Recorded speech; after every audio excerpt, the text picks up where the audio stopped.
Everybody listen to We're Not Wizards, because we are the best, and we're not wizards, no matter what anybody says. Goodbye.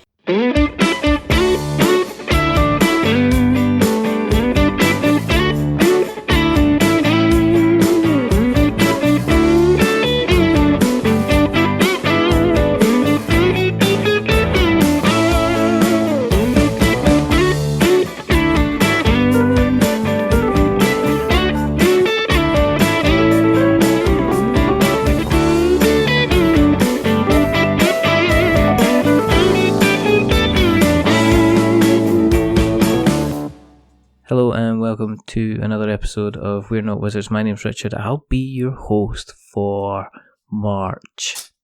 Because, it's just time's going on so fast at the moment. It's like days and hours and minutes. I don't know if they've removed seconds from the minutes or something like that. It just seems to be kind of trundling along. Don't you think it's just trundling along? So, time is of the essence for a lot of things, but I think for my guest this evening, time is very, very much of the essence, because in approximately kind of like a month from now, by the time this recording goes out, this gentleman will be responsible for potentially staring over, potentially tens and hundreds of entries into the competition, which is going to be closing on the 21st of April. That gentleman is by the name of Chris Anderson, and he is involved in the board game workshop design contest, and he also runs his own podcast, so I feel officially on trial. So, hello Chris. Hello Richard, thank you for having me. No, it's I've been looking forward to this actually. We've kind of planned it. It's one of these strange things. It's not been planned that long. It's not like my usual thing where we talk to somebody for like years and then eventually they kind of turn up. It was a relatively kind of quick turnaround process, so I'm kind of, I'm shining my nails on my lapel at the moment. I'm quite kind of pleased with myself for how this kind of turned out. But this is not about me. This is all about you. So how are you, sir? Are you well? I am doing well. It's been busy times getting the contest ready, and also designing and getting ready for a convention, which I'm leaving for on Thursday morning. So it's been very busy lately. Is it better? Have you done your ironing then? I mean, I haven't even done the laundry yet. You've not done your big wash. I haven't even finished working on the games that I'm bringing to the convention. So there's a couple weeks left of work to get done tomorrow. So this is what I mean. There's 57 seconds in a minute now. I mean, I'm pretty sure. Yeah, it definitely feels that way. That is definitely kind of what happens. We're going to touch on about the competition itself, but before we do that, we need to take a step back, because we want to find out a little bit more about your history in the hobby. So we're going to have a look at the kind of the white paper and biro pen of the past. We're going to stare at the prototypes of the present before we look at the final manufactured box version of the future. So do you want to tell us? Just stick with me on this, Chris. Otherwise, you'll get lost. Do you want to tell us how you got into the hobby, good sir? Sure. So, I've been playing games my entire life. Like growing up, Candyland and Monopoly. Probably pretty young. My family always had board games around. I have two younger brothers, so we would always have whatever mass market board game came out, and we played lots of just the weird little kid stuff. My parents would always have a game night with the family, and they would play like Trivial Pursuit and Pictionary. I always wanted to join, but I was too young. When I was finally old enough, they're like, well, we're going to stop having game night. So that's how that goes. But as a kid, me and my brothers played a lot of Monopoly, played a lot of Pictionary. We played a lot of Hero Quest and a lot of the farming game. And the farming game it's a really interesting thing. Imagine Monopoly if it was about farming and way more in-depth and mean. You have to get options to buy a tractor, and if you have a tractor, your neighbor can use it, and you get some money, and you harvest things. It's still in print, apparently, and I think about getting a copy, but I know that it's not going to hold up to the nostalgia of it. Same with Hero Quest, although that's nowhere near as cheap.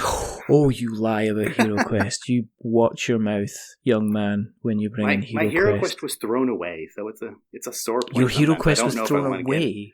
Yeah, we had Hero Quest in the first 2 expansions. And you threw them away? I didn't throw them away. I should really be asking questions. And he was cleaning up. But that was before I got into the hobby. I know, but, I should be asking questions about people, to say, before they come on the show, as like a preliminary question, have you ever owned Hero Quest? What happened to that copy of Hero Quest? And then if people say they threw away that copy of Hero Quest, I have to ask some serious questions if I want that person on the show, I'm very sad it's gone.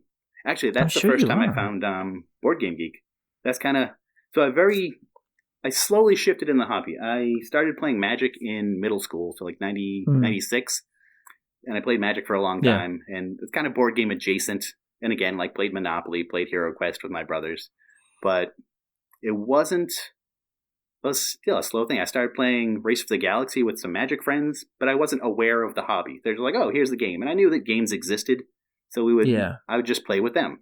I really loved Race for the Galaxy. I never understood the rules. I would win a lot, though. So it was enjoyable.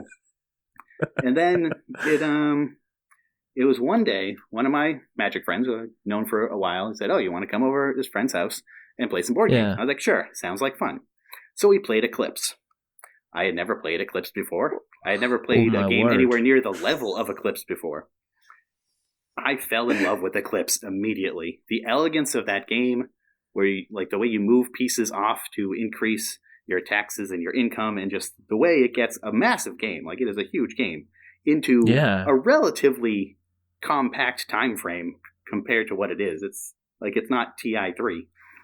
But I just fell in love with it there. And I was like, I could probably make something like this. And so I got into the hobby basically that day. Wow. And into the hobby of design at the same time. And also I decided, how can I start learning about board games? I'll see if there's any podcasts. And that's when I got addicted to podcasts. So all of that happened like the same week in April 2014. So your journal must have been full. It was a very busy month. Like, just imagine, because most people are like, kind of like, well, kind of went swimming, chilled out a bit. It's like, no, I discovered the predetermined future of my entire life that week. It's like, all right, okay. It's taken over. What was so wonderful about Eclipse? Because I know of people that can be a bit snobby about it and say, well, it's not, it's not Twilight Imperium.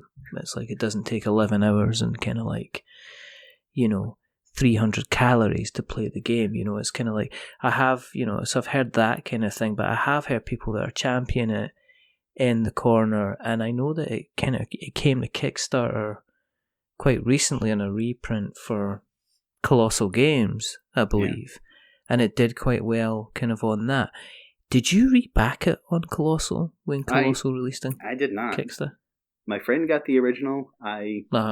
The thing is, I'm never going to get it to the table myself. My friend has his copy with the expansions and all the extras, and I'm honestly never going to play without that friend, so there's no point in me backing it, although I really wanted the new version.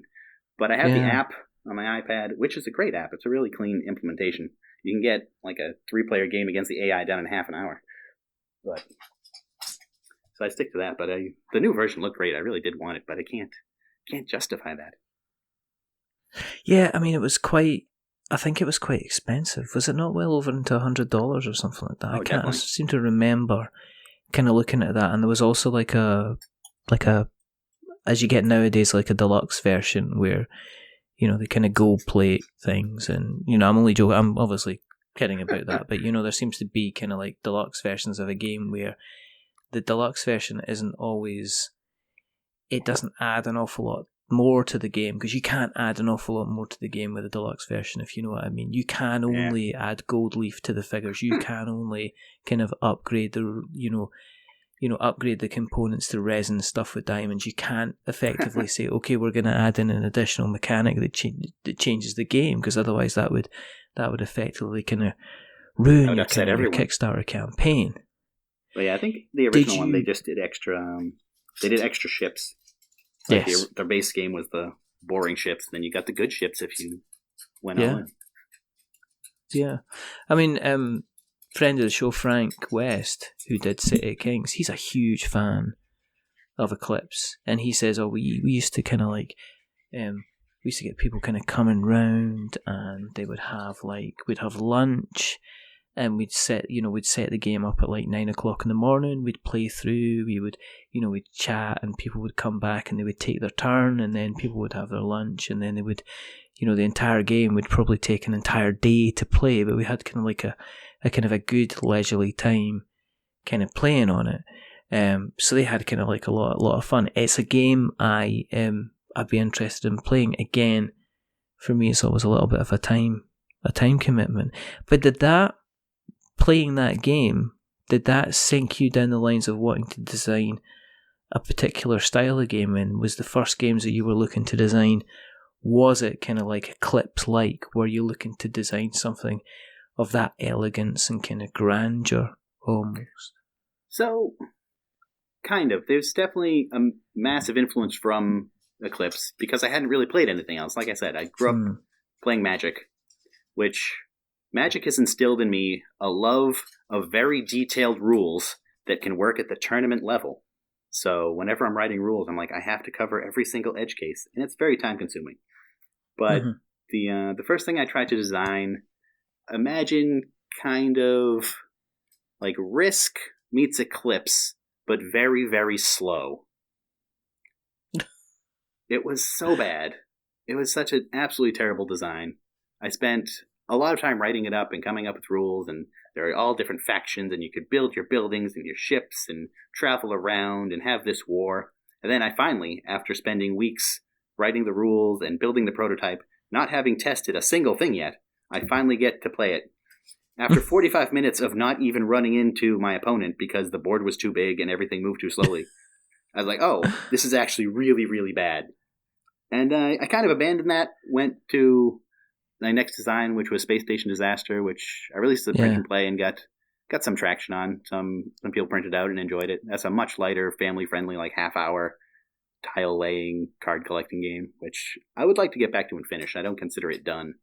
But from there, I just got hooked and just keep coming up with game ideas. And like coming up with game ideas is really easy. You can have like 100 a week, but you can't work on 100 a week. So a lot of stuff falls by the wayside, and you work on a project, and then you get sidetracked.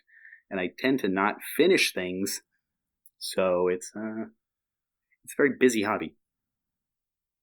Are you the type of person that if, your workstation is covered in post-it notes, or there is a spiral-bound kind of notepad, which, you have several of them, and depending on what page you flick to, there's kind of like a different kind of, some of the things are just like a 3-line synopsis of what the game is. The other thing, you've actually drawn out some of the components and what the kind of the board looks like. Is that kind of how you would kind of generally work? Or you?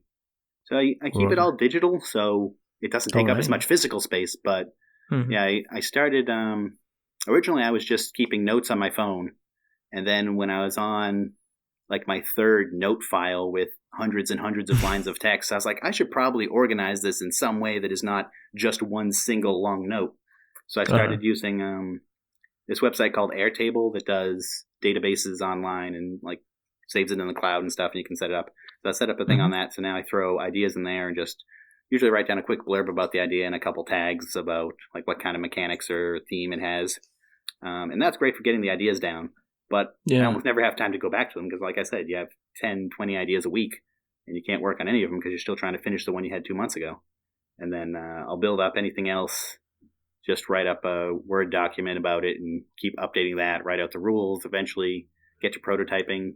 I don't like to hand draw or hand write stuff because I'm very bad at writing and drawing. So I'll do basic graphic design on my computer, which probably takes a little longer than hand drawing it, but the ability to replicate it and have like even grids and stuff is just much nicer to me.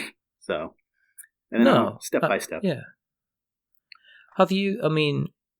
Do you go for a particular kind of mechanics then, or will you play about with different mechanics? Do you have like an entire section where it's just like worker placement, like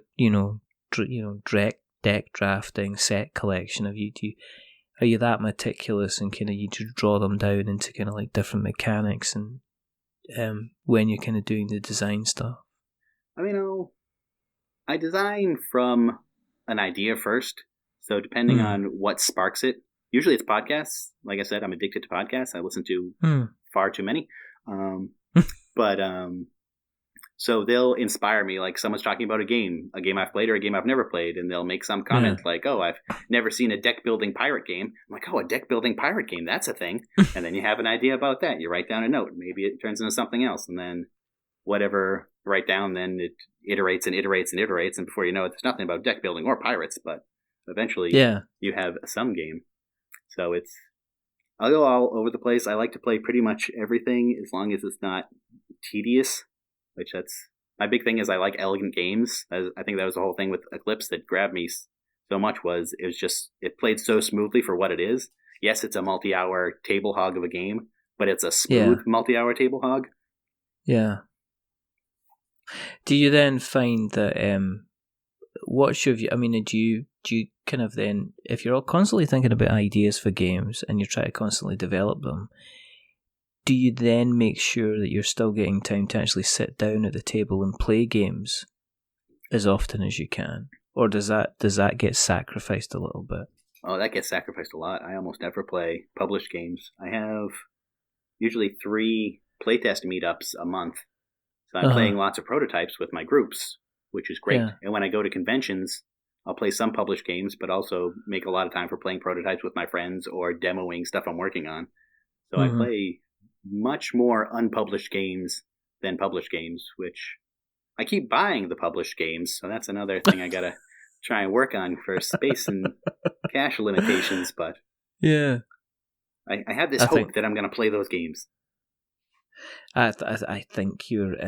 I don't think you're alone nowadays. I think there's a lot of games coming out all the time, and I wonder about the whole value versus price thing, because there's a lot of games that people are kind of like they're spending $50 on a game, but they're maybe only getting it to the table once, and they're maybe only playing it for like 2 hours. So it's actually cost them $25 an hour to sit down and get to play the game and play that.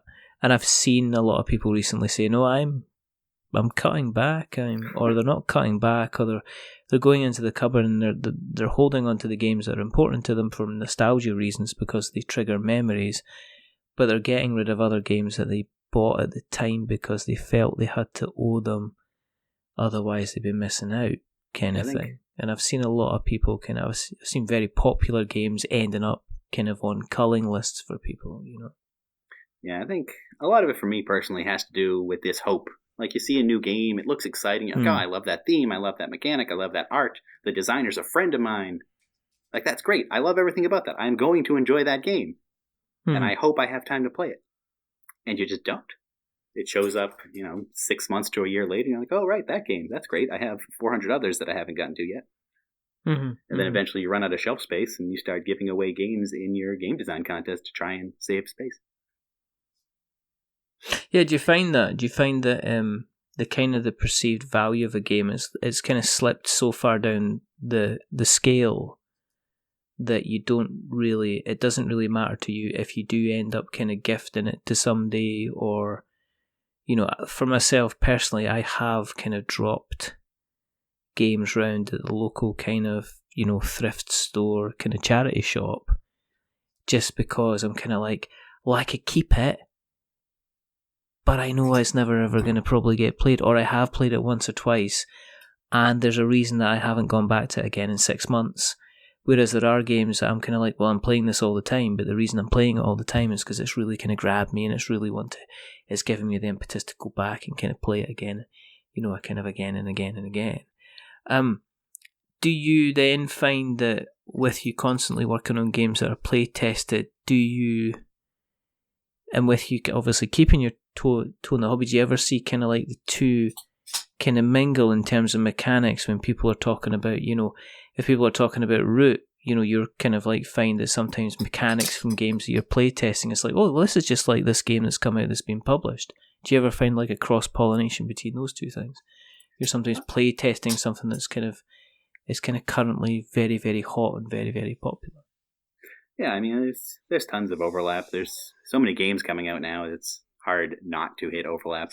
I know there was a game I was working on. It was you're grabbing different wooden bits out of a bag, and the whole thing was it was like a speed race to try and like first one to get 5 medium cubes out, and in the bag there's small cubes and large cubes and cylinders, and it's a tactile speed game.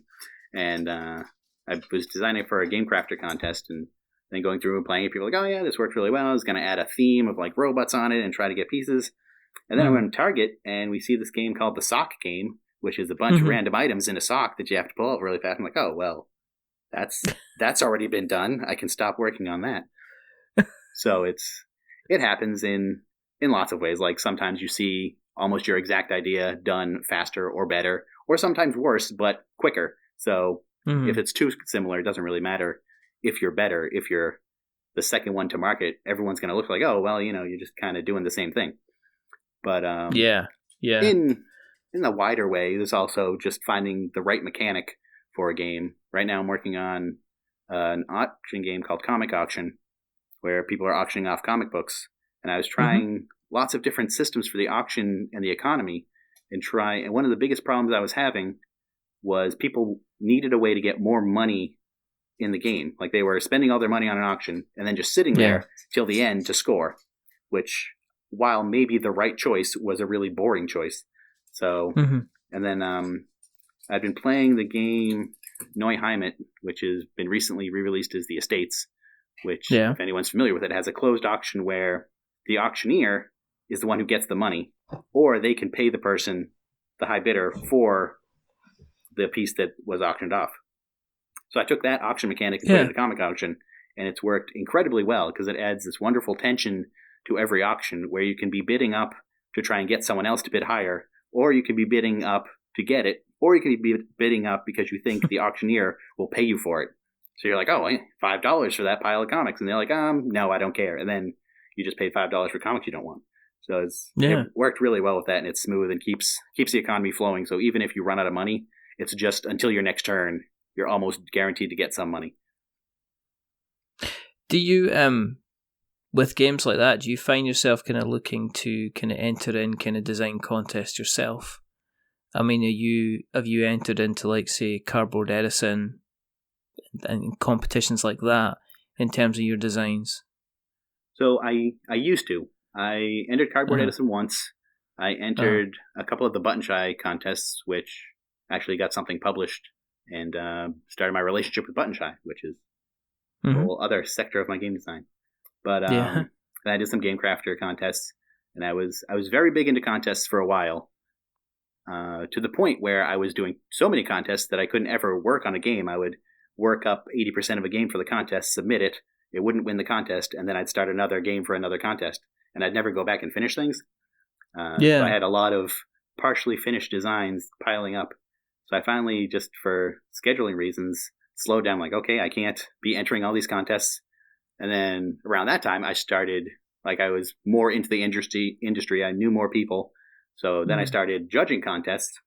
So I judged the Button Shy contest last year. I've judged for Cardboard Edison this year. I judged for Boston Festival of Indie Games. And then it was that experience judging that made me think, oh, I could probably host my own contest. That can't be too hard. Was that the kind of where the entire genesis for the kind of the competition? So that came around. That was the background idea. How I generally work with a lot of things is I'll think about it for a while. Like, oh, that's a thing I could do in the unnamed future. And then very suddenly, like on the spur of the moment, I'll just do it. Like, same thing happened when I bought a car a couple of years ago. I'm like, oh, I could buy a car, I got some money. And then one day I'm like, I'm just going to go buy a car today. And I just went and bought a car. And then I had a car and all that debt, and now I'm a car owner. But same thing happened with the contest. It was August of last year. So for my podcast, Board Game Workshop, I release an episode every 2 weeks. And then I alternate between roundtable discussions, which are like live guests with me, and then the other ones are contributor episodes where I just have people send in stuff, which the original plan for that was it'd be less work for me. But it turns out that organizing a bunch of contributors is just as hard as getting guests. So, still a lot of work. Yeah. but less talking. But so it was early August. I had an episode that I had to post the next week. I did not have guests. I did not have a topic. So I was like, oh, I could announce the game contest that I had not really planned out at all. So it was from that idea to actually announcing it on the podcast, I think was 1 week. And I had wrote up a blog post about it in between that. So once I wrote the blog post, that's when I committed. I had said to the public, I'm going to have a game contest. So I really had to get the rules out really fast. And I announced it. And then, so that was, I think August 8th was the announcement. Yeah. And then the round 1 submissions were going to be due mid-September. And then I just started asking people if they want to be judges. And surprisingly, people said yes. I think in the end, after getting judges and then judges running out of time and having to back out, I think we ended up with 69 people that actually sent in judge forms and 87 submissions, which I was not expecting 87 submissions. I was thinking 40 would be great. I was offering cash prizes to the finalists because I figured I'm a small podcast. I'm not very well known. I don't know how much of a draw this is going to have, so I should have some cash prizes. It was based a lot on the Cardboard Edison Award as far as being an open contest without any sort of design restrictions. And then just worked on having the contest, and it went surprisingly well. The feedback system worked well. Everyone was very happy with the feedback they got, even in round 1 if they didn't make it to round 2. We did a 3-round system, so what's it? 87 entered in round 1. Round 2, we cut to the top 30, which was a mistake. 30 is actually a lot of games to deal with. And That's then it was a lot the of top games 5. to play. Yeah, so round 1 is just a 2-minute pitch video. So it's one of my main goals with, like I said, I had judged the other contests, and while they're great contests and they give a lot of great content, as a judge, it was a very big time commitment. You're looking at like watching a 5 to 10 minute video, reading the rules. Maybe they send a print and play that you are expected to look at but not necessarily play. But it takes a good amount of time to judge just one submission. So you need to get a bunch of judges, and each judge needs to commit to doing like 10 or 20 things, and then you have to get more judges on. You're like, okay, we need like 50 more judge forms done in a week, so anyone got some time. And I was like, this is a lot of work for the judges.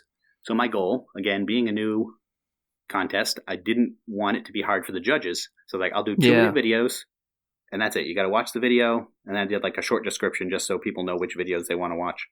And then you fill out a really short form. It's like rating 1 to 5 and give a couple lines of feedback. And it worked really well. A lot of the entrants felt that the 2 minutes was really tight, and they wanted, just give me 3 minutes or 5 minutes or 10 minutes.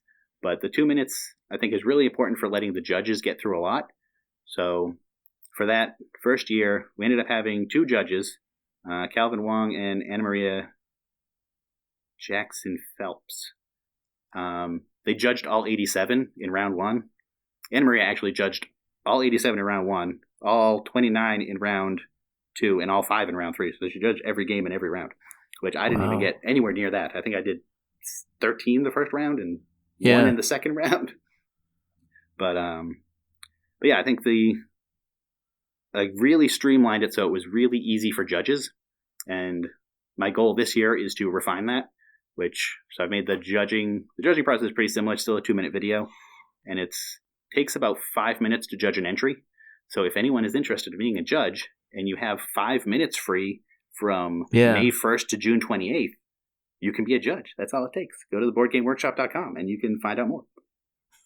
But yeah, so it started from me not having an episode ready, and now I'm on year 2 of a massive amount of work organizing this thing. Because my reaction to not being ready to do something is make more work for myself. It sounds like you kind of announce something and then you realize, oh, I kind of need to do this now, kind of thing. It's a real incentive, like saying you're going to do something, and then you have to do it because you told people. What do you do in terms of feedback? Because one of the things that people ask, I guess when people design a game, they get it played with themselves, they play it with their peers, they play it with their family, they take it to the local group, and then they decide, they've got something, so they run it to a competition like yourself. Does it depend the round that they get to? Does that decide the kind of the level of feedback that you give to these people? So there's 3 rounds, and each round you're going to get more feedback if you continue on.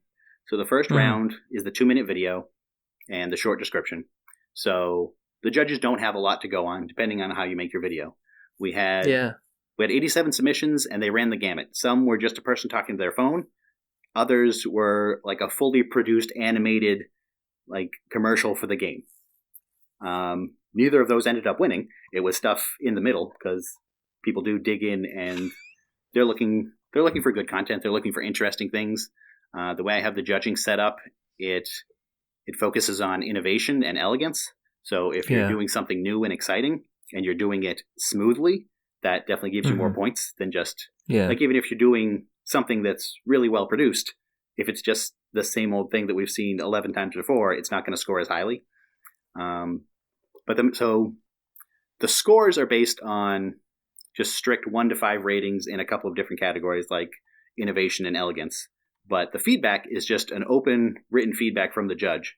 For round 1, we ask that they give at least 2 sentences of feedback. Some people just give 2 sentences of feedback. Other people write paragraphs and paragraphs. And it also fluctuates how interested they are in the game. We get some judges that see a game that they really think has potential, but they think you have to fix X, Y, and Z. And they'll tell you think you have to fix X, Y, and Z. Or they'll suggest changes to it, or they'll just sing the praises of it and how great it is, and they've wanted this theme forever, and they really hope you produce it. So at the round 1 level, it's pointing out some obvious things. It depends on how well you present your game, how good your feedback is. But I think a lot of it is it's good ideas for your game, plus a lot of support. Almost all of the feedback was positive and saying, I really like this, you should keep working on it, or I can't wait to see this. So if nothing else, it's really an ego boost to get that kind of feedback from judges. And a lot of the judges some are publishers, a lot are designers, a lot are reviewers. So I try to get people in the industry, although I don't stick to just big names in the industry. Especially this year, I've opened up judging a lot. So we're up to 138 judges now. 139 if you want to sign up, Richard. Oh, I will. So 139 there you judges. Go. You've got me recorded saying I'm going to do this. Like I said, it's only 5 minutes, so it's a good mix of people. But they're all interested in games. Say we all. Yeah. So they all have a perspective, and I'm a believer that the truth is in the aggregate. So if you ask one person their opinion of your game, it's going to be their opinion. It's could be really good, could be really bad, but it's not really near the objective truth of it. But if you ask 100 people about your game and then you average the result, you're getting closer to what your game really is to at least that small subsection of the market. Obviously, we can't have every gamer be a judge. That would be too hard to manage. So my goal is to get a lot of feedback for everyone. Do you have people coming back that have been, successful or even kind of in some cases unsuccessful in making you aware that the game's kind of now been picked up by a publisher or they've gone to Kickstarter? I mean, do you sometimes see games that you've judged that have gone on to kind of like be part of Kickstarter, to be funded on Kickstarter as well? So far, I have not. So last year was the first year, and we just started in August. So it hasn't even been a full year since the announcement of the first contest. So yeah, I expect to see some moving on. Some are definitely close to finished and looking for Kickstarters or publishers. I know the winner of our contest last year, Calligraphy, is currently a finalist for the Cardboard Edison Award. So that is another step. But yeah, I think a lot of them got really good feedback and they plan on moving forward with their designs, or they already have. But I haven't heard anything yet about anything going to Kickstarter. Okay. But as I say, you never know, because, it could be a couple of months down the line, some people shelf ideas and come back to them kind of, years later and dig it out once they've, they've gone down a different kind of route. In terms of kind of, is there a type of, are the games that you're kind of looking at judge, are they going to be like relatively small? I mean, you mentioned kind of like, Button Shy and things like that. And they generally, even the Cardboard Edison stuff, they generally don't go for, you're not going to find the next Eclipse kind of sitting there. So, but if people are looking at submitting a game, I know they've got like less than a month, but you will get some people that will just go for it. But is a general guideline that you would give to people who are considering submitting a game to you? So there's the contest itself. There's two things to consider. There's the official rules, and then there's what is going to work well. So the official rules are any board, dice, dexterity, or card game that is unfinished and hasn't been crowdfunded is welcome to submit. It can be as rough an idea as you're just describing your game to your phone without showing us any components, or it could be a fully done thing that you've had printed up at the Game Crafter or somewhere and it looks really nice and it's ready to go to Kickstarter, although you can't go to Kickstarter during the contest. You have to wait till you're out. So it runs the gamut of quality and stages in design. But it can also run the gamut in size. It could be a micro game. It can be a massive multi-hour space opera. All are welcome, but the contest itself does tend to skew towards lighter games because round one is a 2-minute video. It's not impossible, but more difficult to get across something like Eclipse in a 2-minute video. Although, if you do a really good video, you can do that. But, I mean, if you have a 5-minute dexterity game, you can pretty much show every single aspect of that in a 2-minute video. So it does skew to lighter games. The 5 finalists last year, I think they ranged from like a 30-minute playtime to an hour. So we didn't have anything too big, but it also wasn't anything too quick. And they're like the entries though, we got a ton of stuff. I think the longest game in round 2 had a playtime of 120 minutes. We got a few 90-minute ones, and then a lot of shorter ones. So I think 12 minutes was the shortest, and 120 was the longest that made it into round 2. Is it for you as a designer, as a kind of somebody who's kind of doing it yourself, I guess, is it exciting to see kind of like the number of designers out there that are kind of trying to find their own path or try to get something kind of made and stuff like that? Does that fill you with a lot of optimism for where the kind of the industry is going? Yes, I enjoy design. I think at this point I enjoy design more than published games to a degree. Like I said, I don't have time to really play published games, but just the act of playing unpublished games with designers and giving feedback and being able to help the growth of a project, it's a really nice place to be. Like being able to give that feedback as opposed to just playing a game, like, oh, I liked it, I didn't like it, but regardless, it's done. So it's nice to be in that part. It's nice to see, especially new designers coming in with their first idea. We actually, for the finalists last year, 2 of the games were first-time designs, and they had made it that far, and they're well done. It was really exciting for them, and getting that sort of feedback on their first project is hopefully going to keep them designing for years. Actually, almost all of the finalists came back this year as judges, and then we had a bunch of judges from last year who are not judging because they're entering games. So we had a lot of crossover there because they enjoyed the process so much, which I think is a good sign. But I really like the design community. It's people always say that the board game community is very friendly. I'd say the design community is an even friendlier subsection of that, because not only are you building a community and playing games, but by its very nature, you are helping each other, like to a very deep level. So I think it builds very friendly, very helpful communities in game design, and it's great to be a part of it. And I mean, one of the things I saw on social media recently was they were talking about I think it was a Cardboard Edison kind of contest, and they were talking about kind of like they were talking about lack of kind of diversity in the entries. Do you think there's anything that can be done by that at all? I mean, do you think you can you can get it to the point where everything is, everybody is represented, or everybody that wants to kind of enter should enter. I mean, do you think that? I mean, that seems to have become. I mean, everybody wants everybody to get involved in the hobby, and that's a fact. The more people are involved in the hobby, the better. The more people that come from different backgrounds mean we get more and more different kind of games and different kind of viewpoints. But do you think it can be such a clear-cut case of let's encourage people in? Can you do, or will people just, people who are going to design, are they going to design? And I'm not obviously trying to put words in your mouth or anything like that, but I'm just wondering how you feel about that. No, I was actually just talking about this with someone yesterday, because he brought up the fact that, there was the talk about the Cardboard Edison Award, which I was reading that, but he was looking at my list of judges, and he's like, I noticed that you're only about 25% female and not many people of color, which is true, and it's something I want to work on, but it's difficult for multiple reasons.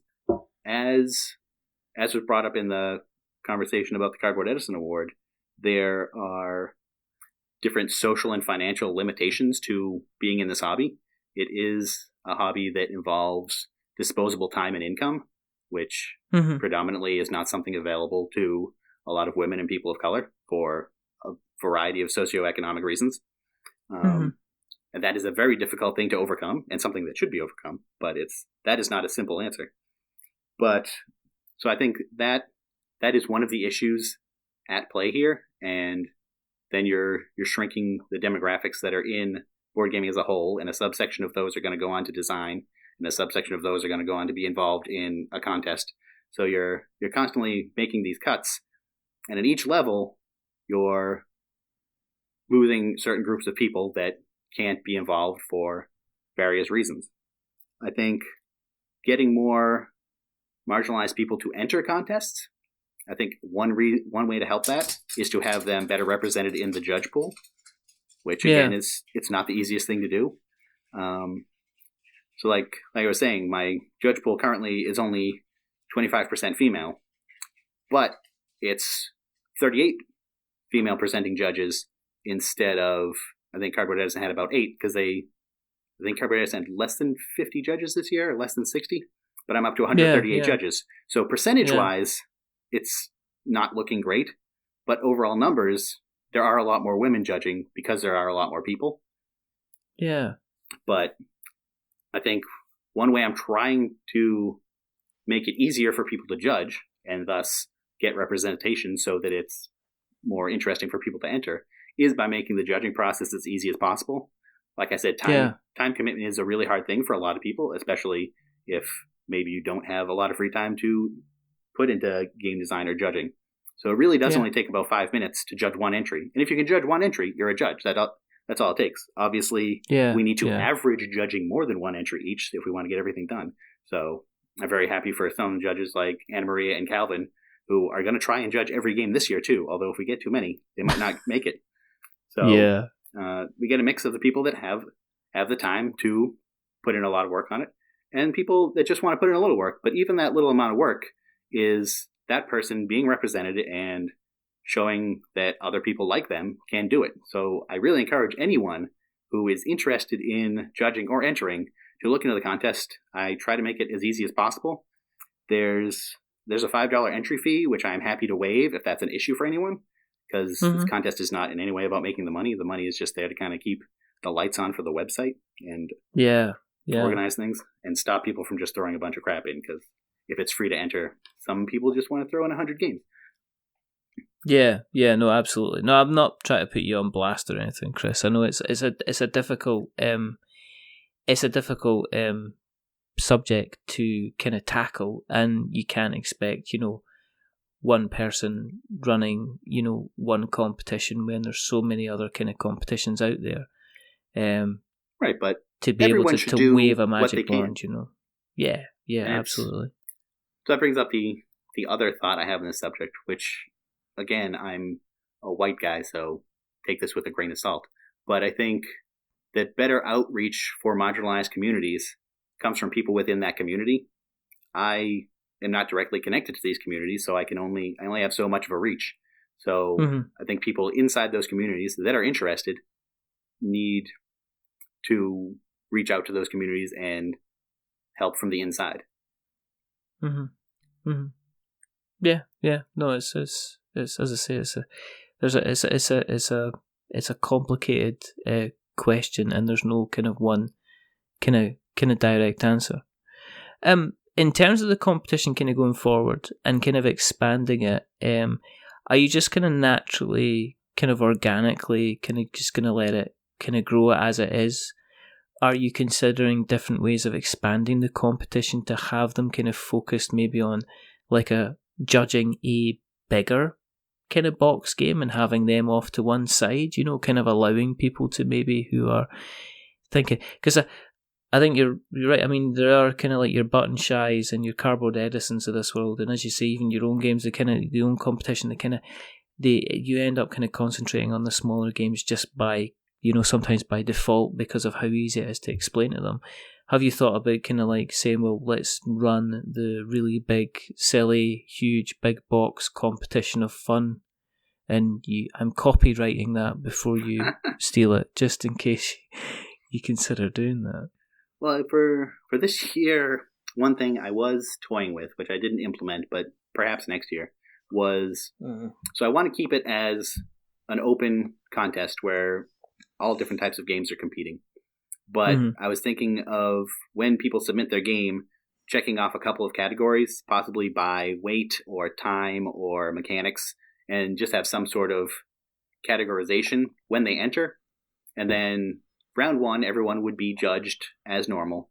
But for getting into round 2, it would be the highest rated 2-hour game, the highest rated medium weight game, the highest rated dice game, plus the top 15 or top 20 total to fill out round 2. So even if, say, you were 50th place, if you're the best dice game, you automatically get onto round 2, which then in round 2 it's a deeper judging. We look at rules and how to play videos, so you can get across your game better. And I think that might help games that do struggle with the 2-minute video, which is especially longer games or more complex games where it's hard to get things across. So that's a possibility I might implement next year. You probably will. You've already said you're fairly impulsive. I'm surprised you're not going to have, you're not going to get off this kind of episode and just jump onto Twitter and say, guys, I've had an epiphany. I mean, I was so close to doing it this year. Like, I was writing up the categories, but do it. It comes down to the difficulty of, like, how do you really categorize your game? Like, especially by weight, which I think organizing by weight would be the best way to do this. But how do you is your game a 3 or a 4? How do you know? I mean, Chris, Board Game Geek has a thing. It's too late to do it this Twitter year. Just now. Just announce it. Come on. Just do it. Just announce it. And you can deal with it later on. It's too late. I already put out the forms. Submissions are already open. I know, but you can add something. You can you run the thing. If I add something, it messes up the spreadsheet. I can't do it. You just add a lilac column. There's always a lilac column in a spreadsheet. It's all fine. No, I almost definitely will next year, I think, because it really, like, that really is an issue. Yeah, certain games just fall out. And if you call it if you do end up calling it kind of like the Board Game Workshop Big Box Board Game of Fun competition, I'll hunt you down. I'm just saying. Yeah. You're asking me to be a judge. I said yes. I'm saying if you nick this idea for this thing, we'll work out a licensing agreement. It'll be fine. That'll be fine. Yeah, you can. I want my own column on the spreadsheet. That's all I'm saying. If people are interested in kind of like getting involved, taking part, submitting an entry, how do they do it? Where can we find you on the internet webs? Mr. Anderson. I sound like the Matrix, isn't it? See, you're old enough to get that. I don't get that joke anymore. I used to a lot 15 years ago. Now, no one. I work at a high school. None of the kids have ever seen the Matrix. But you have to sit them down and make them watch this. I mean, that's ridiculous. And then obviously it's for your own kind of, I guess, self-fulfilling, hurtful prophecy that then nothing all you'll get all day is, hello, Mr. Anderson. That's all you'll get from now on. I mean, I'm fine with that. I love The Matrix, so it's not an insult that's a fair at all. Point. But yeah, so go to theboardgameworkshop.com. There's a giant picture right on the front page. It says the contest. Click on that. It has all the information about judging and submitting. There's even practice judging. So if you're interested in being a judge, but you don't know if you can handle it, you can go and actually judge the 5 finalists from last year, just as you would any game this year. Or if you're interested in submitting and you want to see what judges are going to do with your game, you can go through the practice judging. One thing I'm trying to do with this is be very transparent. So all of the information for judging and submitting are all public for anyone to see. So if you're submitting and you want to know how it's going to be judged, just look at the judge page. It's all there. To be a judge, just have to fill out a form, and then I put you up on the website, and you can have your picture listed with the 138 other wonderful judges we have so far, possibly more because I get a couple signing up every day. Submissions are due April 21st by end of day, so make sure you get it in there. It's a $5 entry fee. I'm very active on Twitter, so you can find the podcast at the BG Workshop, and you can find me personally at BlueCubeBGS, and then also you can find my blog, BlueCubeBoardGames.com, and I write that every Friday. Cool. What we'll do is we'll take those links and we'll put them in the show notes so that we've got notes to show. If you want to keep an eye on what we're up to, go to the internet, search for We're Not Wizards. You'll find us on Twitter and Facebook and YouTube and our website, we'renotwizards.com, and our blog, we'renotwizards.blogspot.com. You can email us, which is magic@we'renotwizards.com. Yes, I am aware of the irony of the email address. That's why I chose it. You can find us on Instagram, and we're on these podcast places like Stitcher and Spreaker and Acast and Podknife and Podbean and CastPod and Podcast and whatever else. Anything that's got the name Pod and anything that's got the name Cast in it. And we're also on Spotify, and Google Podcasts as well. If you like what you've listened tonight, there's 2 things you can do. Tell somebody else. That's nice. Recommend us. It's always lovely.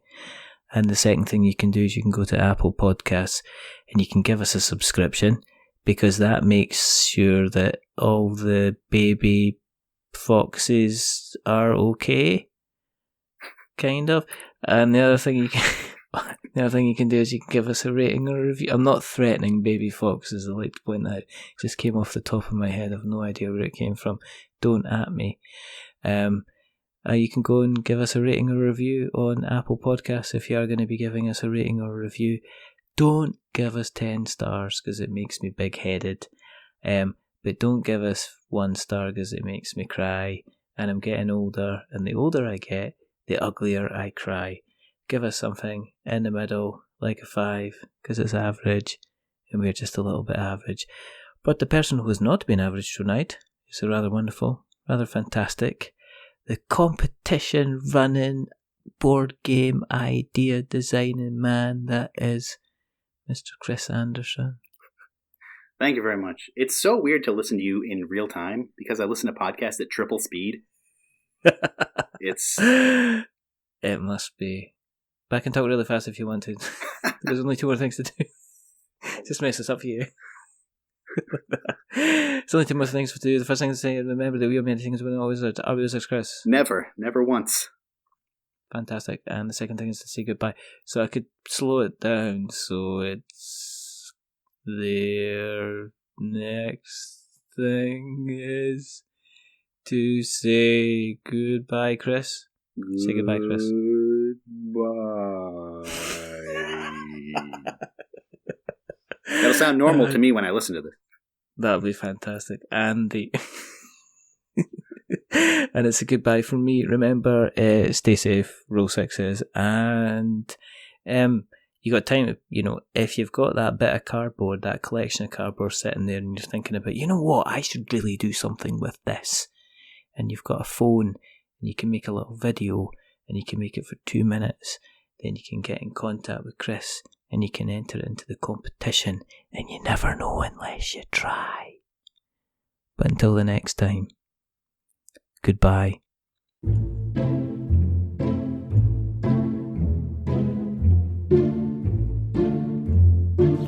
wizard is never late.